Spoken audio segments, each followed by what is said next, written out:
What is up, guys? It's Karsten Kroening back with another video. This time we're doing fashion hot takes again. I think people liked the first one, and I think I liked it too. It was kind of fun, kind of quirky, kind of cool. Anyway, we're gonna do it again. This time,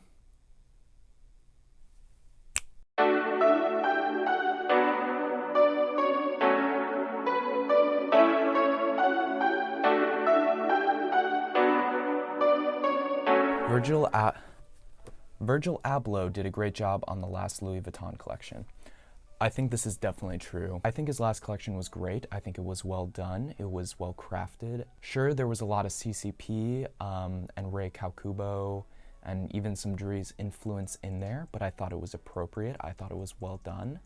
Everything about it seemed to be pretty good, and as much as I like to hate on Virgil for his other collections, this one was great. And, you know, good to Virgil and his team. I know a lot of people are saying, well, of course it was his team who did it all, but, you know, that's every designer in a creative director role. You know, for him to push his team to do what they did this time, I thought it was great. It was well done. And while sure it did have those influences in it from other designers, it was done tastefully and didn't seem like he was just purely biting them off. And this doesn't mean his other collections are good now, of course, but this was definitely a great start from Virgil, and I want to see more of it. Yeah, you know, give the man credit where credit's due. Props to you, Virgil, if you watch this video. If you do another collection like this, feel free to invite me out to Paris Fashion Week. Controversial opinion, but I think you're right about it. I wish Kanye still did runway shows for each new season of Yeezy because I loved how season 3 doubled as a fashion show and an album release party. GOAT moment in the history of fashion. Definitely a GOAT moment. I don't love Yeezy and everything they've done, but this show was amazing and fun, and it was a cool moment in fashion, streetwear, and, you know, just cultural history of the 2010s. It was a cool moment. I don't think anyone can deny it. While all the pieces Kanye has released aren't definitely the most groundbreaking, I thought it was very appropriate, and it was just such a cool moment to see. And I wish we could see more cool moments of fashion and music coming together like they did. Yeah, no, definitely agree that it was a cool moment. I don't know if Kanye still has it in him to do anything that interesting. While I don't even think that show was that interesting in terms of clothes, just the presentation of it, as well as the music going along with it, as well as what it represented, was very cool. And I think we can all agree that that was indeed a GOAT moment. Streetwear is dead. 7 years from now, vintage will be seen as corny because it will be appropriated by all those kids with their mom's credit cards who used to cop Supreme. I don't think streetwear is dead. As far as vintage being seen as corny, I think it depends what you mean by that. Like the whole Tommy Hilfiger champion kind of sportswear wave, I think that's definitely corny, and it has never not been corny. Mainly because I think when you look at that kind of brand of streetwear or sportswear kind of vintage stuff, it definitely comes from the Vetements Champion collab, and everybody just kind of saw all these influencers wearing this Vetements Champion stuff and just decided to go buy Champion because they couldn't tell the difference, in my opinion. And definitely not a strong moment in streetwear or fashion history, and I think that is definitely corny. However, vintage as a whole I think is cool. I think it's a great thing to do, is to buy pieces that are older and repurpose them for your own use. I think that's something that we should all be on board with, and I think vintage, when it's well done, will never be seen as corny, and I think it's always a great thing. Now, that particular style of vintage, it can go, in my opinion. You can like fashion and designers without owning any pieces of them. I think this is spot on. There's a lot of designers and fashion kind of brands that I just don't own any pieces of them that I enjoy. Raf Simons, for example, I don't own anything from him. I would love to in the future. I think his work is great. I have owned pieces by him in the past, but I have in the past many times, but I always tend to sell it rather quickly just because I can make money off of it and buy something that's gonna incorporate better into my wardrobe, and it always seems to sell easily. So, you know, while there are many designers I love, such as Dries, Carol Christian Poel, got a lot in my wardrobe. Guidi, don't know anything from them, love to in the future. Oh, Margiela, I don't own much from Margiela, just like a pair of Gat sneakers, and I'd love to own some of his more interesting and iconic pieces. Junya, I don't own anything from him. The list goes on of designers I don't own anything from, but I'm still a huge fan, and it's totally okay to like not own anything from a specific designer but still be a huge fan for monetary reasons or for aesthetic reasons or whatever you want it to be. That's 100% acceptable. Undercover's collab with Stanley Kubrick's films are trash, literally H&M Primark tier. Same with all their other pop culture collabs. It's not the same, and it's tarnishing Miyashita's name.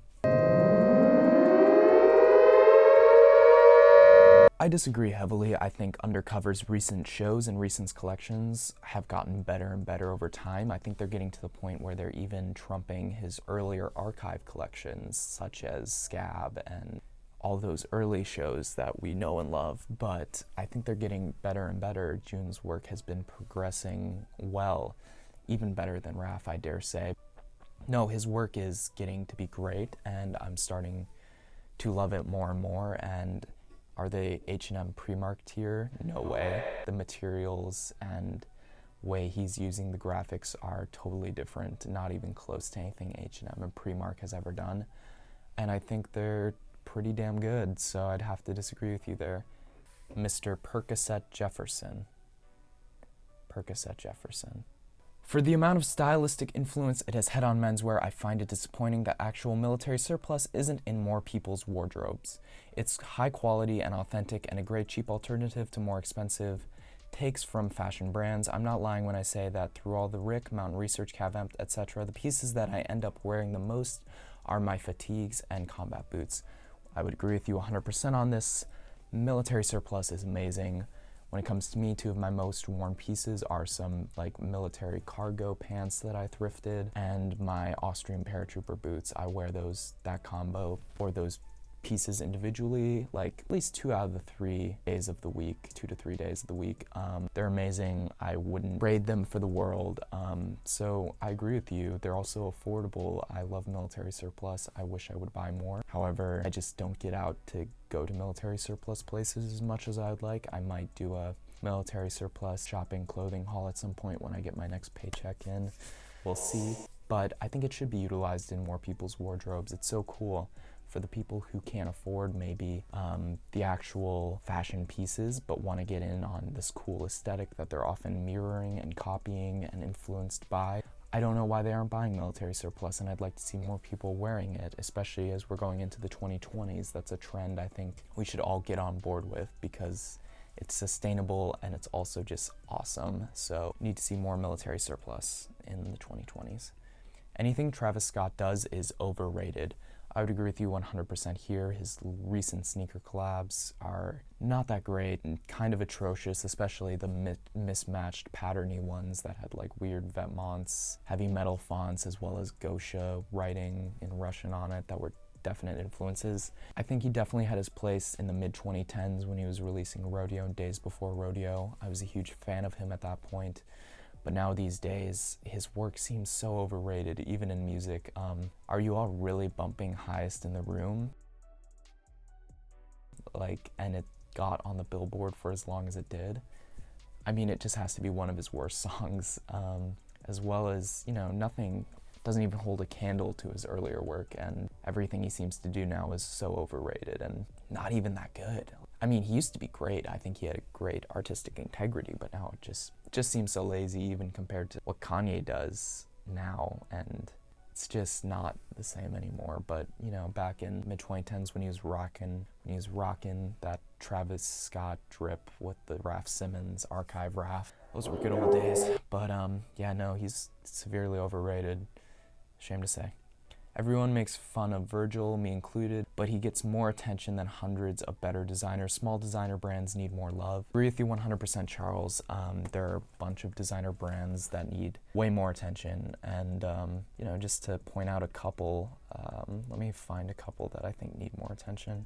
Boris, Saberi, Julius, Yang Lee, Wales Bonnard, E.T. Barth, Paul Hardin, Form Day Expression, Professor E, Song for the Mute, Iris Van Herpen, I think I said Yang Lee already, Nor by Kanye no Mina. There's so many great brands that are smaller these days that need more attention. And Virgil, I think we all love to hate on him sometimes, even though he did just come out with a very good collection, in my opinion, my controversial opinion, but I think that's valid. Yeah, I think we need to give more attention to smaller brands, and I'd like to see more people wearing those smaller brands these days.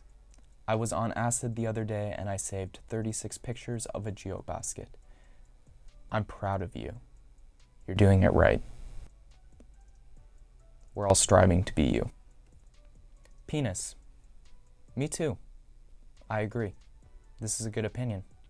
Tabbies have been ruined. Definitely no. Tabbies are fine. They're more recognizable now, but they still have the effect that Margiela wished they had. Most people, when they see them, still think they're disgusting. You go to a party wearing Tabbies, everybody's gonna be like, what are those weird shoes you're wearing? They still have that Margiela spirit and idea which they were supposed to create since the day they were made. Like, they're still having the effect they have. While sure, there may be some Instagram influencers who are wearing the shoes more now, I don't think they've been ruined. There's, for the maybe 50 Instagram influencers who have bought them now, who don't know about their history and what they mean to Margiela, I don't think that ruins them and the effect that they have on most people, and they're still very much safe. They are fine. Tabbies are not ruined yet.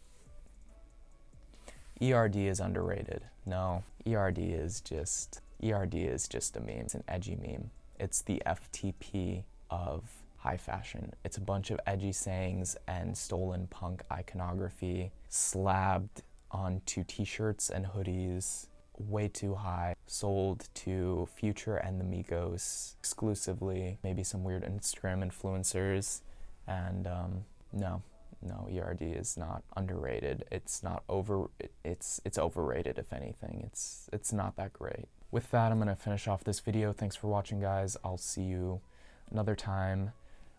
Leave your hot takes below, subscribe, do whatever you want, and yeah, we're gonna go. Bye.